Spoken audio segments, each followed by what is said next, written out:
Good evening and welcome to the news at 5 on Channels Television. I'm Anne Nwawadu. Our top stories this hour. Justice Peter Kekemeke of the Federal Capital Territory High Court in Abuja has struck out a suit filed by the Independent Corrupt Practices and Other Related Offences Commission against Mr. Mike Ozekome, a senior advocate of Nigeria. The ICPC had on January the 16th this year filed a 3-count charge bordering on alleged forgery against Mr. Ozekome. On January the 26th, the Attorney General of the Federation had thereafter taken over that case.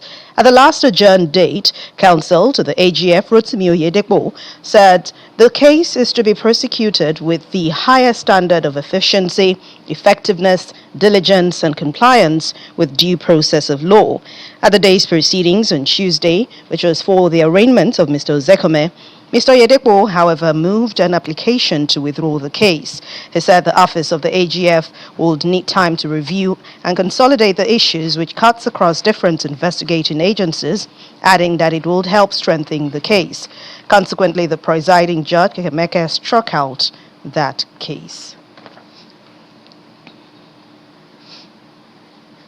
It was a significant day at the Bayelsa State House of Assembly as lawmakers carried out one of their core constitutional responsibilities by confirming a new deputy governor.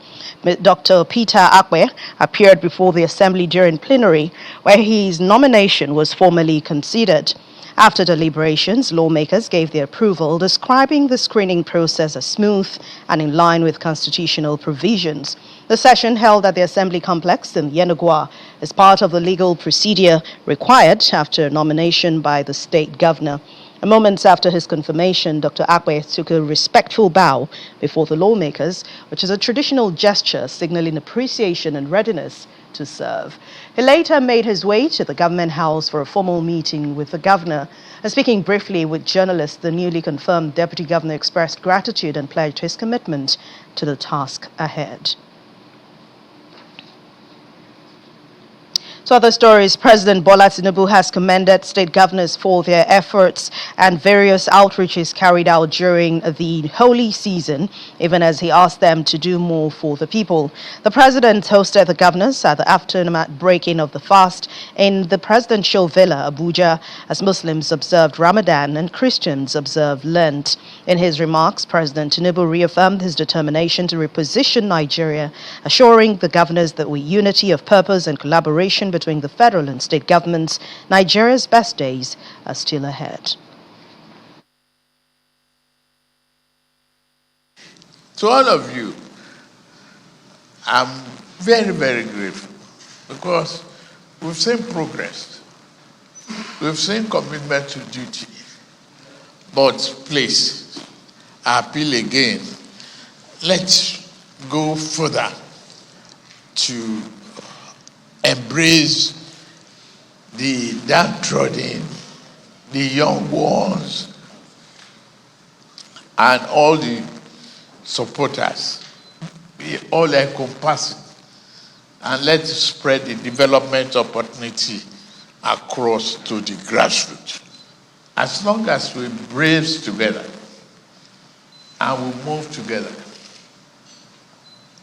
and determined to rescue this country, the best is yet to come to Nigeria. We're out of the woods. We are out of the dark tunnel of uncertainty. The economy is showing up. Let's help those unemployed. What I promise you is not to be postponed. We will establish state police to combat the insecurity.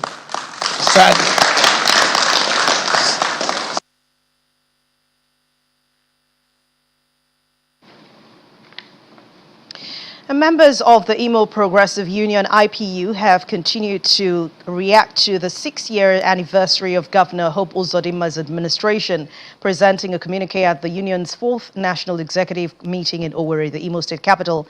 The national coordinator and lawmaker representing Oguta Ohaji Egbema Oru East Federal Constituency, Eugene Dibiago, also described the governor's achievements over the past 6 years as worthy of commendation. The group, however, warns individuals fueling political tension in the state to desist, insisting that Governor Uzodimma remains focused on governance.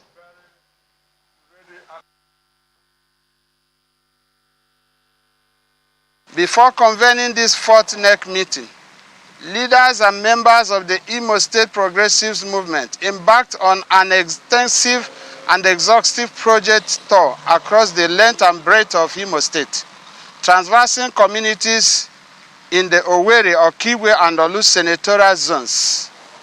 What our members witnessed left them utterly marveled, deeply moved, and profoundly proud.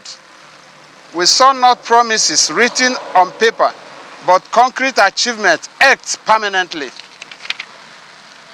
The IPM notes with immense pride that Governor Hope Uzodimma has fundamentally transformed the road infrastructure of Imo State in a manner never witnessed in the state history. IPM hereby solemnly and publicly recommits to supporting Governor Hope Uzodimma with undiminished energy, unwavering loyalty, and renewed determination as he continues to transform Imo State. We shall mobilize in every ward, every community, every market, every campus, and every household. We shall tell the story what this governor has done, wherever there are ears to hear. We shall counter misinformation with facts, lies with evidence, and pessimism with concrete achievements that line the roads of Imo State for all to see.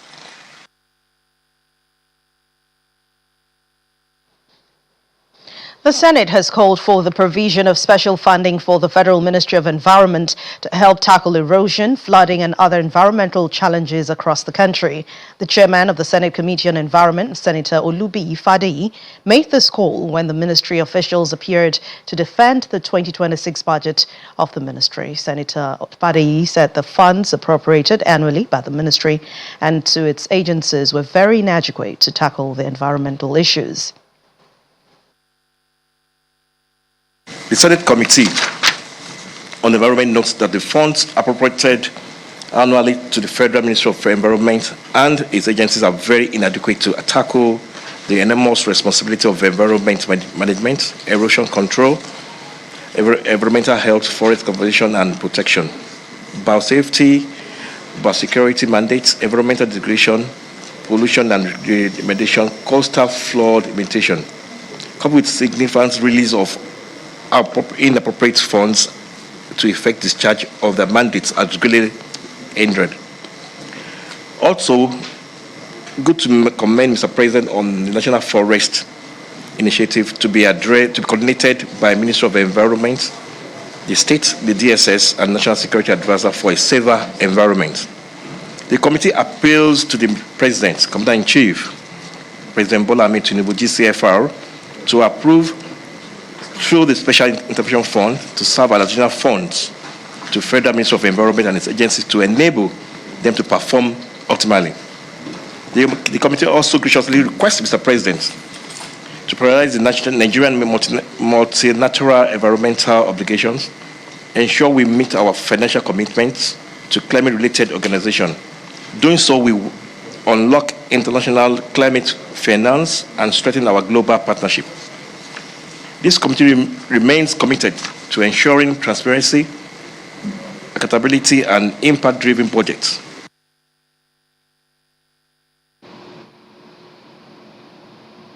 The United States House Committees on Appropriations and Foreign Affairs has formally submitted a report to the White House outlining their findings and recommendations on alleged persecution of Christians in Nigeria.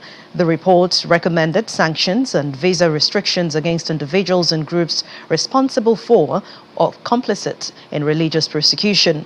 The submission follows President Donald Trump's decision to redesignate Nigeria as a country of particular concern. He had directed Congressman Riley Moore and Chairman of the House Appropriations Committee, Tom Cole, to lead a comprehensive investigation into the reported persecution of Christian communities by terrorists, as well as the broader security challenges confronting the country. A middle-aged man who is a father of two has been shot and killed by an unknown soldier while carrying out an assignment during an enforcement by officials of the Ogun State Ministry of Planning and Urban Development. The victim, Oluwaseyi Adeoye, a resident of Lagos, was part of a team from the state's Ministry of Physical Planning and Urban Development assigned to enforce building regulations at a private company around Orilemo in Obafemi Owode local government area of the state when the incident occurred. Speaking to journalists after this development, the State Commissioner for Urban and Physical Planning, Tunji Odulami, condemned that incident, saying the relevant authorities have been contacted to fish out the trigger-happy corp.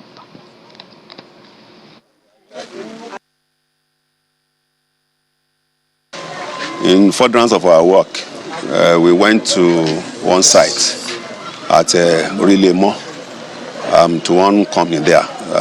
They were doing illegal developments, and we served them notices that you normally do, follow the law. And they kept doing the work. So normally what we do is to go and do what we call token demolition, to force them to obey the regulations. So in the process, we went there with security. And when we got there, we met some other security people on the ground. And the process of trying to solve the matter, they shot one of the people that went with us, that we used to assist us in doing the demolition. And unfortunately, the person lost his life in the process. So it's a very sad situation, and that shouldn't happen. Right now, we are reaching out to all the security agencies around to adequately identify those who are there. I mean, they can't just come from the moon. To identify them and then follow the other processes to ensure that we get to the root of the matter.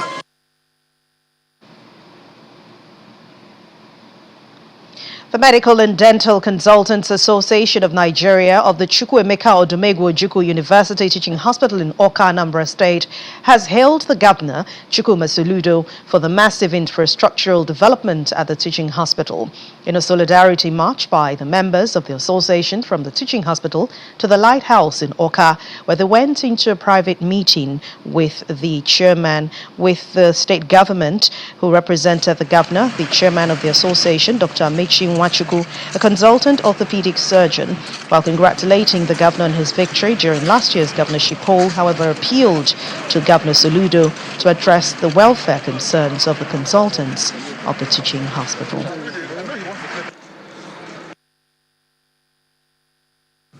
Want to serve Anambra public to the best of our ability. We are consultants. We are the specialists. We are the ones who receive the worst cases of the state, and they come to our table. So, and we should know what the teaching hospital needs.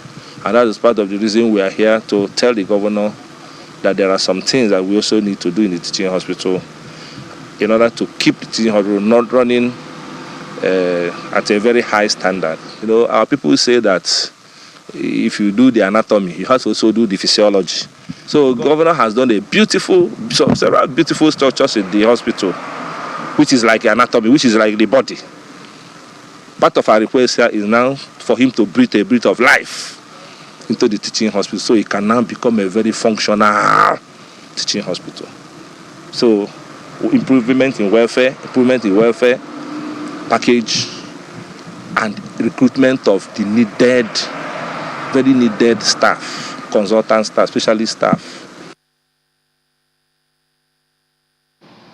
A news track returns in a moment. We'll continue with infrastructural development, this time in Edo State. Please join us again.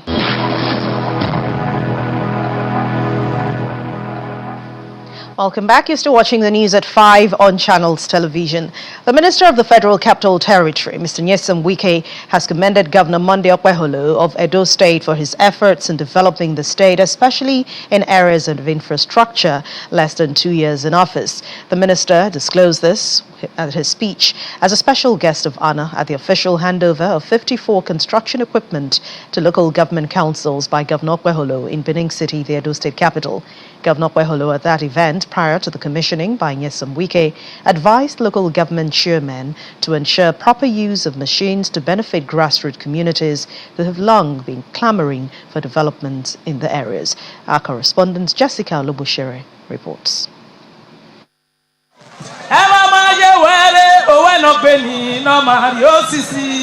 Edo cultural troops, colorful and energetic, celebrate Edo State Governor Monday Okpeholo, his deputy Dennis Idahosa and dignitaries, including FCT Minister Nyesom Wike, APC party leaders, Edo State government officials and guests at the ceremony for the official handover of 54 construction equipment to the 18 local government councils of the state in Benin City, the state capital.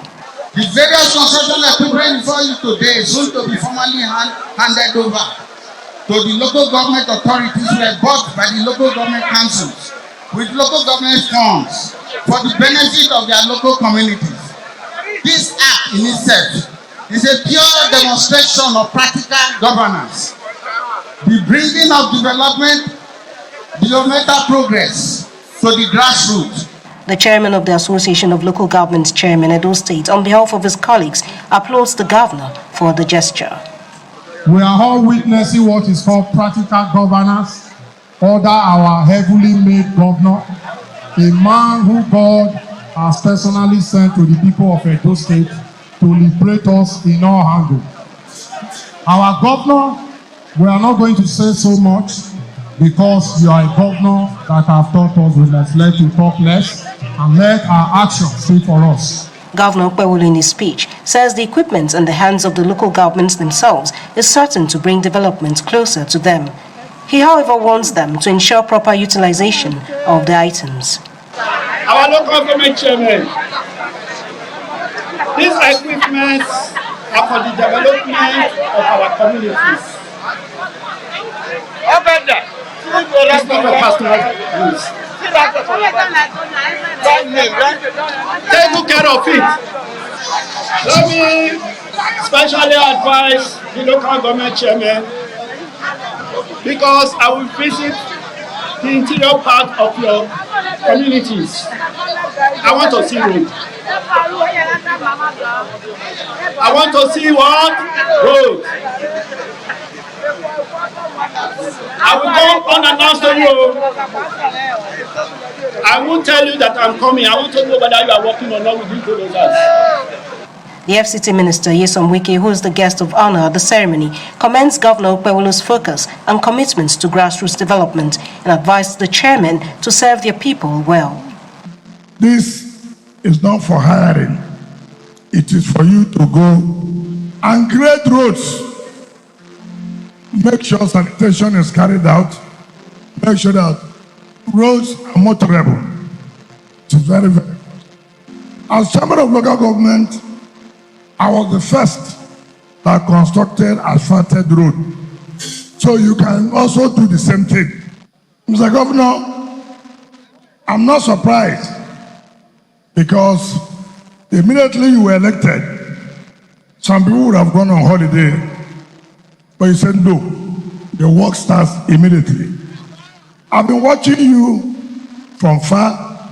There's no time I put on my television, you will not see Senator Monday Okpeholo doing one thing or the other. Now governor when they walk, now he will be follow.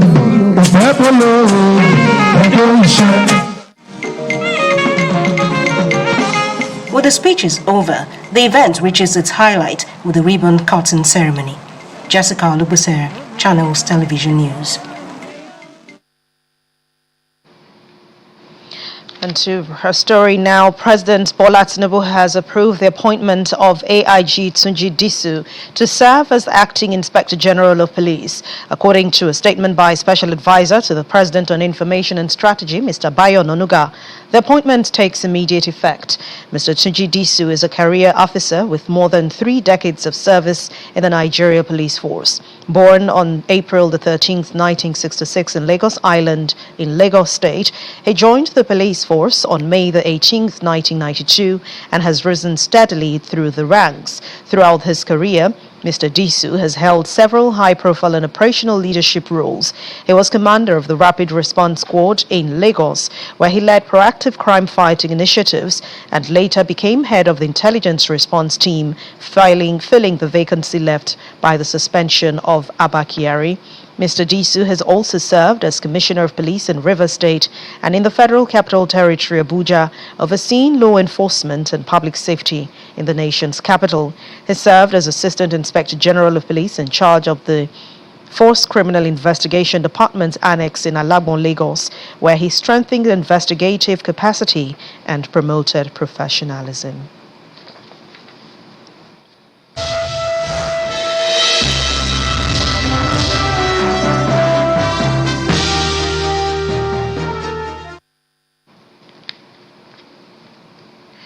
In the world of business, Nigeria's foreign exchange reserves have climbed to a 13-year high of $50.45 billion, and that's according to the latest report by the central bank. The governor of the CBN, Olayemi Cardoso, disclosed this at the end of the two monetary policy committee meeting of the financial market regulator in Abuja. He explains that the current reserve level is sufficient to cover about 10 months of imports, underscoring improved external buffers. The CBN had earlier projected that the country's external reserves will increase to $51.04 billion this year on the back of easing pressures in the foreign exchange market, stronger oil receipts, sustained inflows from remittances, and foreign portfolio investments.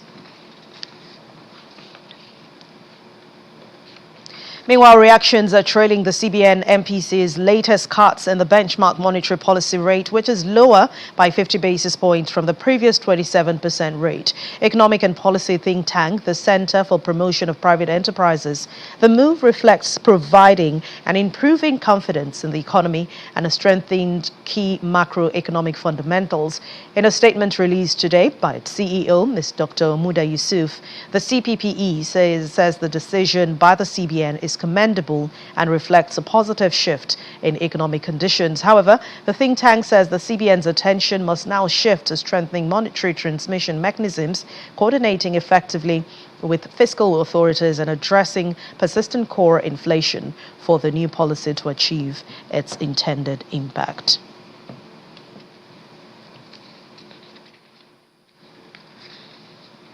And outside our shores, China's central bank has kept its own benchmark lending rate unchanged. Authorities are navigating the balancing act of supporting a slowing economy while maintaining currency stability. The People's Bank of China held its 1-year and 5-year loan prime rates at 3% and 3.5% respectively, keeping them very steady for a 10th straight month despite stuttering economic growth. The 1-year rate serves as a benchmark for the most new and outstanding loans, while the 5-year level influences mortgages. The world's second largest economy showed signs of slowing down in the final quarter of 2025, expanding 4.5% year on year, and that's its slowest pace since the country lifted its stringent COVID curbs in late 2022. Chinese authorities have struggled to lift the economy out of an entrenched deflation as consumers cut back on spending amid a prolonged real estate downturn.